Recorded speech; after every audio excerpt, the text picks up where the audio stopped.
నమస్తే, welcome to our channel. నేను ఆదిత్య.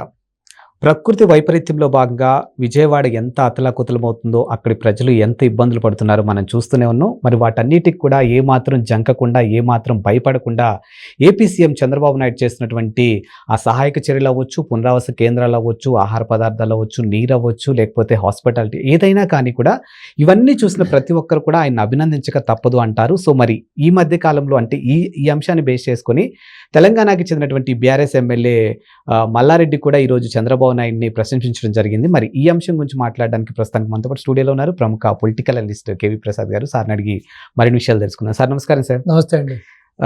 ఏపీలో ఉన్నటువంటి ఆ పరిస్థితుల్ని చూస్తే మనకు కూడా అయ్యో పాపం అనిపిస్తుంది. కానీ చంద్రబాబు నాయుడు గారు మాత్రం ఎక్కడ జంకకుండా, ఎక్కడ అధైర్యపడకుండా ప్రజలకి ధైర్యాన్ని ఇస్తూ కూడా నేనున్నాను మీ వెనకాల అని చెప్పి ధైర్యం ఇస్తూ కూటమిలో ఉన్నటువంటి మంత్రులందరినీ కూడా రంగంలోకి దింపి ఈ సహాయ చర్యలు చేస్తూ ఉన్నారు. మరి అవన్నీ చూసి ఎవరైనా కూడా ప్రశంసిస్తూనే ఉంటారు. ఇక బీఆర్ఎస్ ఎమ్మెల్యే మల్లారెడ్డి సైతం ఈరోజు ఆయన ప్రశంసించడం జరిగింది. మరి దీన్ని మనం ఏ విధంగా తీసుకోవచ్చు, మనం కూడా ఏ విధంగా ప్రశంసించవచ్చు? ఒకటి చెబుతున్నాను సార్, చంద్రబాబు నాయుడు గారి యొక్క రాజకీయ ప్రస్తావన తీసుకుంటే ఆయన ఏ రోజు కూడా హత్యా రాజకీయాలను ప్రోత్సహించలేదు. ఏ రోజు కూడా ఈ యొక్క దండుకోవడం, దోచుకోవడం, దాచుకోవడం అనే పాలసీని ఎప్పుడు ఆయన ఫాలో అవ్వలేదు. ఎప్పుడు కూడా వినూత్నంగా దేశానికి ఆయన ఒక మార్గదర్శిగా, ఒక దీర్ఘదర్శిగా, ఒక టార్చ్ బేరర్గానే వ్యవహరించాడు ఆయన. సో మీరు తీసుకుంటే ఈ యొక్క దేశంలో ఆయన అమలు చేసిన వినూత్నమైన పథకాలు, ఆయన చేసిన కొన్ని వినూత్నమైన మార్పులు, రాజకీయంలో ఆయన వచ్చిన కొన్ని విప్లవాత్మకమైన మార్పులు, ప్రజల వద్దకు పాలన కానీ, లేకపోతే డ్వాక్రా మహిళలు కానీ, ఇలా చెప్పుకుంటూ పోతే, అలాగే ఒక పేపర్లెస్ గవర్నెన్స్, సో పూర్తిగా డిజిటల్గా చేయడం కానీ, ఈవెన్ ఇప్పుడు సెంట్రల్లో కూడా డిజిటల్ కరెన్సీని తీసుకురావడంలో కానీ, అలాగే దేశమంతటా కూడా కనెక్టివిటీని, రోడ్ కనెక్టివిటీని చేసిన టైంలో వాజ్పేయికి ఆయన సహకరించిన, ఇలా చేసుకుంటూ పోతే ఈ యొక్క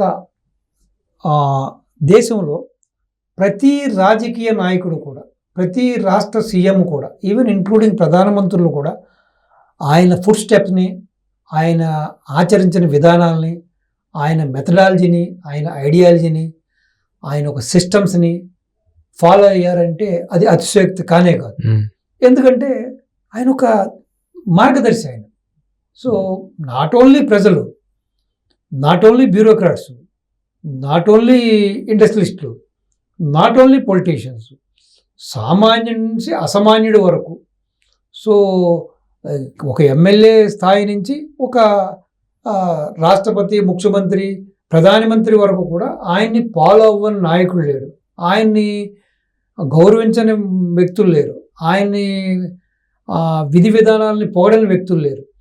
ఎవడైతే ఈ రోజున ఆంధ్ర రాష్ట్రంలో జగన్మోహన్ రెడ్డి అనే వ్యక్తి ఉన్నాడో, ఆ సైకో బ్యాచ్ ఉందో, ఆ 420 బ్యాచ్ ఉందో, ఆలీబాబా 40 దొంగలు ఉన్నారు, వాళ్ళు కూడా జగన్మోహన్ రెడ్డిని సంతోషపరచడం కోసం, అతన్ని తృప్తిపరచడం కోసం అవాకులు చవాకులు పేల్తారు. ఎందుకంటే నాకు తెలిసి ఈ భూప్రపంచంలో కడుపుకి అన్నం తినేవాడు ఎవడూ కూడా బాబు గారిని తిట్టడు, బాబు గారిని విమర్శించడు, బాబు గారిని పర్సనల్గా తిట్టడు, లేకపోతే బాబు గారి యొక్క కుటుంబ సభ్యులను కూడా తిట్టడు.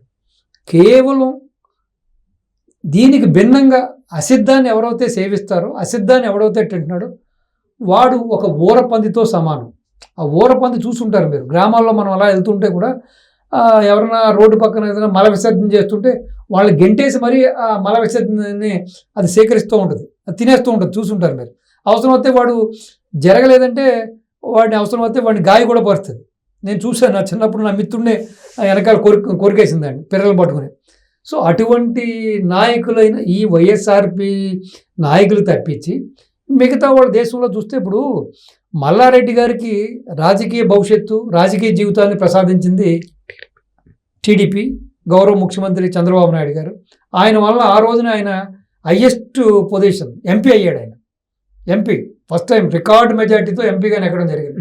సో ఆయన తర్వాత వచ్చిన రాజకీయ మార్పులు, జరిగిన రాజకీయ మార్పులు, తర్వాత ఇక్కడ ఒక ప్రత్యేక రాష్ట్రం అనే వాదం తీసుకున్న కేసీఆర్ గారు టీఆర్ఎస్ పెట్టడం, తర్వాత వారు టీఆర్ఎస్ వైపు రావడం, టీఆర్ఎస్లో ఎమ్మెల్యే అవ్వడం, తర్వాత అలాగే మినిస్టర్ కూడా అయ్యారు ఆయన. మళ్ళీ మొన్న జరిగిన ఎలక్షన్లో కూడా ఈ కాంగ్రెస్ హవాలో కూడా మళ్ళీ వారి ఎమ్మెల్యే కూడా జరగడం జరిగింది. దానికి పునాది ఆయన బాబు గారి దగ్గర నేర్చుకున్న ఆ సిస్టమ్స్, బాబు గారి దగ్గర నేర్చుకున్న ఆ క్రమశిక్షణ, సో బాబు గారి దగ్గర నేర్చుకున్న ఆ రాజకీయ మెలకువలే. సో దాంట్లో ఎటువంటి సందేహం లేదు. ఆయన ఈ మధ్యకాలంలో నిన్నో మొన్నో తిరుపతి దర్శనానికి వెళ్ళడం జరిగింది. ఆయన తిరుపతి దర్శనానికి వెళ్ళి సో బాబు గారి గురించి మాట్లాడడం కూడా జరిగింది. ఏమని చెప్పాడు ఆయన? ఈ విధంగా ఆ 74 ఏళ్ల వయసులో ఆయన అక్కడ వరదలు వచ్చి ప్రజలంతా ఇబ్బంది పడుతుంటే ఆయన ప్రజల మధ్య ఉంటూ ఆ నీళ్లలో ఉంటూ ఆయన చేస్తున్న సేవ, ఆయన చేస్తున్న సర్వీసు అసలు చాలా గొప్ప విషయం. అసలు ఆ వయసులో ఆయన ఆ విధంగా ఉండడం అనేది చాలా గొప్ప విషయం. నిజంగా మంచి పని చేస్తున్నారని చెప్పి ఆయన పోవడం జరిగింది. సో బహుశా ఇది టీఆర్ఎస్లో ఉన్న అధిష్టానికో అధినాయకులకు అది నచ్చకపోవచ్చు. నచ్చకపోయినా కూడా ప్రతి మనిషికి ఒక ఏదైతే ఇది ఉంటుంది కదా, దిల్ ఉంటుంది కదా, ఆ మనసు ఉంటుంది కదా. సో ఆ మనసు ఉంది కాబట్టి రేపు కేసీఆర్ ఏమనుకుంటాడో, కేటీఆర్ ఏమనుకుంటాడో, హరీష్ ఏమనుకుంటాడో అనే భావన కూడా లేకుండా ఆయన ఏదైతే ఆ హృదయంలో ఉన్న ఆ ప్రేమని, హృదయంలో చంద్రబాబు నాయుడు గారి మీద ఉన్న గౌరవాన్ని, ఆ రెస్పెక్ట్ని ఆయన బయట పెట్టడం జరిగింది. ఎందుకంటే అది అతిశయోక్తి కాదు, ఉన్నమాటే చెప్పాడు ఆయన. ఆయన ఏమి కావాలని చెప్పేదో చంద్రబాబు నాయుడు గారు ఇంద్రుడు చంద్రుడు అని చెప్పి ఉత్తరే ఏదో అసందర్భ ప్రలాపనం కానే కాదు. అక్కడ ఏదైతే రియాలిటీగా జరుగుతుందో, ఏదైతే అక్కడ గ్రౌండ్ లెవెల్లో జరుగుతుందో, ఏదైతే అక్కడ బాబు గారు అనునిత్యం 24/7 దగ్గర ఇవాళకి 10వ రోజు, ఇవాళ 10 రోజుల నుంచి ఆయన చేస్తున్న సేవ, ఆయన చేస్తున్న సర్వీసు, ఆయన పడుతున్న కష్టాన్ని ఆయన గుర్తించాడు కాబట్టి అది కాస్త మాటల రూపంలో దాన్ని వ్యక్తం చేశాడు. సో దీంట్లో ఎటువంటి రాజకీయ కోణం లేదు. ఆయన ఏదో బాబు గారి మెప్పు పొందాలనో లేకపోతే బాబు గారి యొక్క మేలు పొందాలనే ఆ పొజిషన్లో కూడా ఆయన లేడు. ఇప్పుడు ఆయన కూడా ఒక ఎంపైర్ క్రియేట్ చేసుకున్నాడు. ఇంజనీరింగ్ కాలేజెస్, మెడికల్ కాలేజెస్, బోల్డ్ హాస్పిటల్స్ అన్నీ కూడా ఆయన కూడా కట్టడం జరిగింది. సో కాబట్టి సో ఈ విధంగా అంటే నేనేం చెబుతానంటే మంచిని మంచిని, చెడుని చెడని, ఈ విధంగా ఉన్నది ఉన్నట్టుగా మాట్లాడడం అనేది మానవ లక్షణం. అది మానవతా విలువలతో కూడుకున్న మనుషులకే వీలవుతుంది.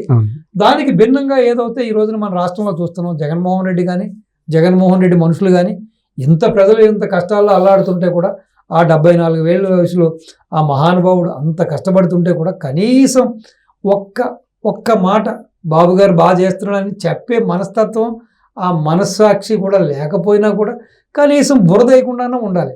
సో ఏ విధంగా బురదేస్తున్నారు, ఏ విధంగా రాష్ట్రాన్ని నాశనం చేయాలని చూస్తున్నారు, ఏ విధంగా బ్యారేజ్ని కూల్చేయాలని చూశారు, మీరు అందరూ చూశారు.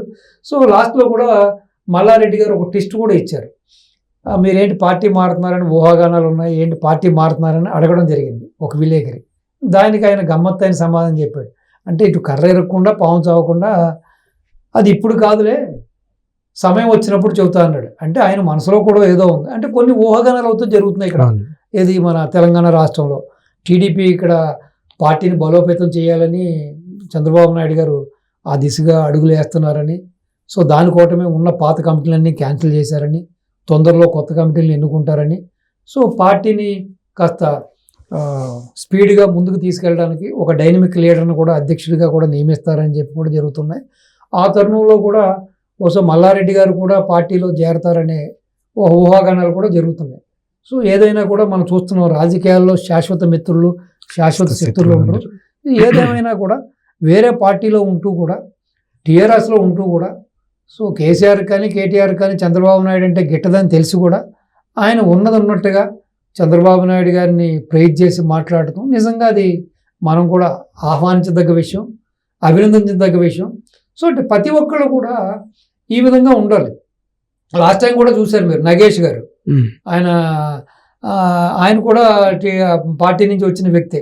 సో ఆయన ఏ విధంగా వెళ్ళి బాబు గారిని ఆలింగనం చేసుకున్నాడు, ఏ విధంగా వాళ్ళు ఆ పాత విషయాలు గుర్తు చేసుకున్నాం కూడా చూసాం మనం. ఆయన ఈ రోజు పార్టీలో లేకపోయినా కూడా వాళ్ళిద్దరి మధ్యన బాండింగ్ని చూసాం. సో ఇప్పుడు బయట ప్రజలే మాత్రమే కాకుండా, ఫ్రెండ్సే కాకుండా ఈ రాజకీయ నాయకులు కూడా ఈ వరవడికి శ్రీకారం చుడితే మంచిది అనుకుంటాను నేను. ఏది మన పార్టీ కాకపోయినా లేకపోతే ఆ పార్టీని విడిచిపెట్టి వచ్చినా కూడా, ఇప్పుడు పార్టీని విడిచిపెట్టి బయటకు వచ్చి అంతవరకు మా నాయకుడు ఇంద్రుడు చంద్రుడు అని బయటకు రాగానే అమ్మలక్కలు తిట్టిన నాయకులు కొంతమంది చూసాం.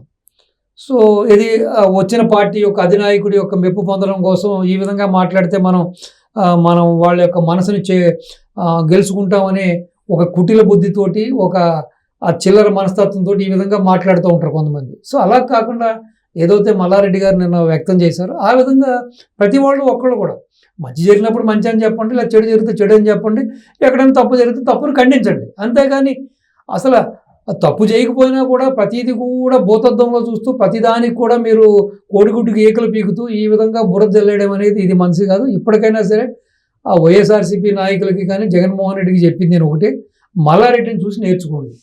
పార్టీలో ఉన్నా లేకపోయినా వేరే పార్టీలో ఉన్నా కూడా ఏ విధంగా బాబు గారిని ప్రైజ్ చేశాడు, ఏ విధంగా బాబు గారి యొక్క గొప్పతనాన్ని కొనియాడన్నది మీరు కాస్త గడ్డి తినడం మానేసేసి, కాస్త అసిద్ధం తినడం మానేసేసి ఆయనలాగా అన్నం తిని ఆయనలాగా కాస్త ఆ మంచి మాటలు మాట్లాడుతూ చేసుకుంటే ప్రజలు కూడా హర్షిస్తారు, చూసే వాళ్ళకు కూడా సబబుగా ఉంటుంది. కాబట్టి ఇప్పటికైనా సరే మీ వైఖరి మార్చుకోవాలని చెప్పి వాళ్ళకి నేను విజ్ఞప్తి చేస్తున్నాను.